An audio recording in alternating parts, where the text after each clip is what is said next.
Do you need to do a lot of financial research in order to hold your position? Absolutely. I think, one of the things that come along with being a financial advisor is that you have to, stay up to speed with what current events, right? So what's coming out in today's Wall Street Journal or in the local newspaper as it relates to the financial markets. Online, obviously, we are online all day long, taking a look at which way the market is moving up or down, and what's the news look like? What are the financial reporting that's coming out on different companies on a quarterly basis, or perhaps the economy, jobs, things of that nature?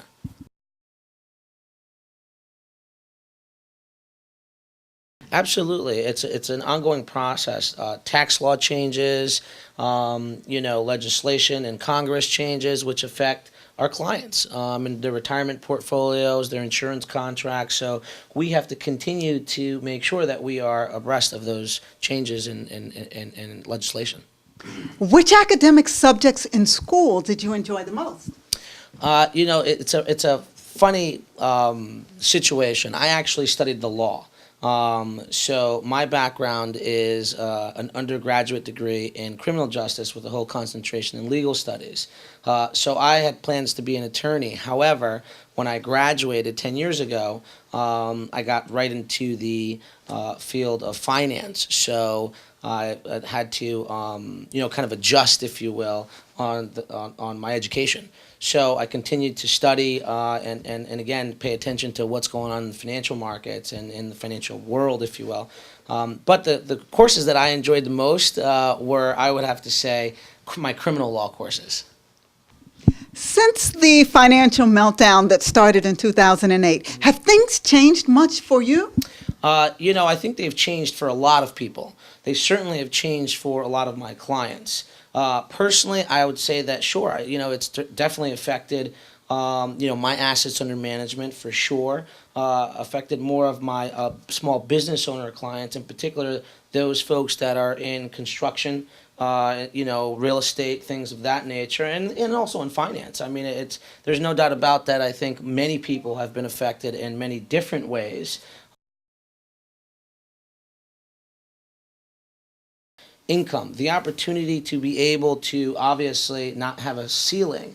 The more I work, the more rewarding it is financially. So income is a great opportunity. Independence. I would say that I have the freedom and flexibility to be able to do what I want when I want. I manage my own calendar. I come and go as I please.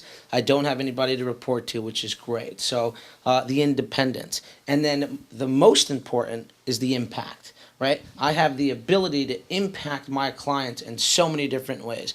Not only just from a financial perspective, but clients ask me, who should I look, who should I seek for an attorney? What accountant do you know? Is there a particular property and casualty person that I can meet?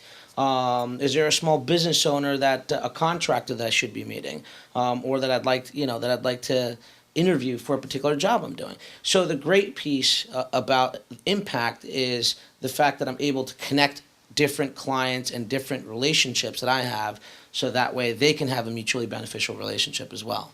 What are the perks of your job?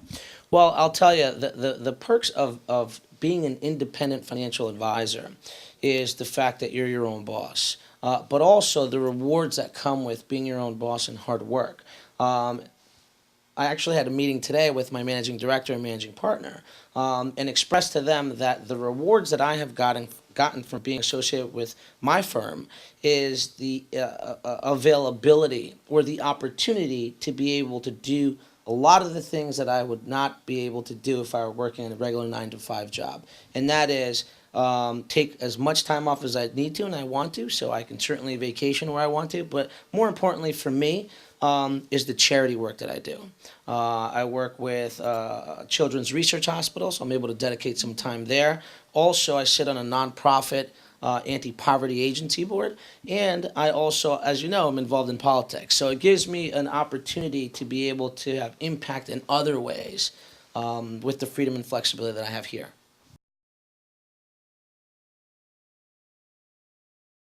What I think that really people get surprised about is the amount of hard work that you have to put into this business before you're able to reap the rewards of the business. Are there any useful websites or professional societies that relate to your work? Yeah, absolutely. I mean, I utilize Morningstar all the time, which is a research company on particular investments and mutual funds out there.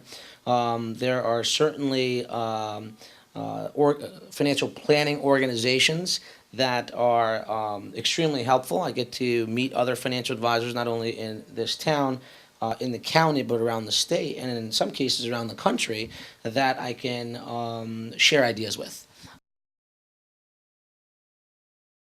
So the biggest piece of advice, or the biggest thing that I would say here, is make sure that you have a good understanding of what you're getting yourself into, because it will take a lot of work.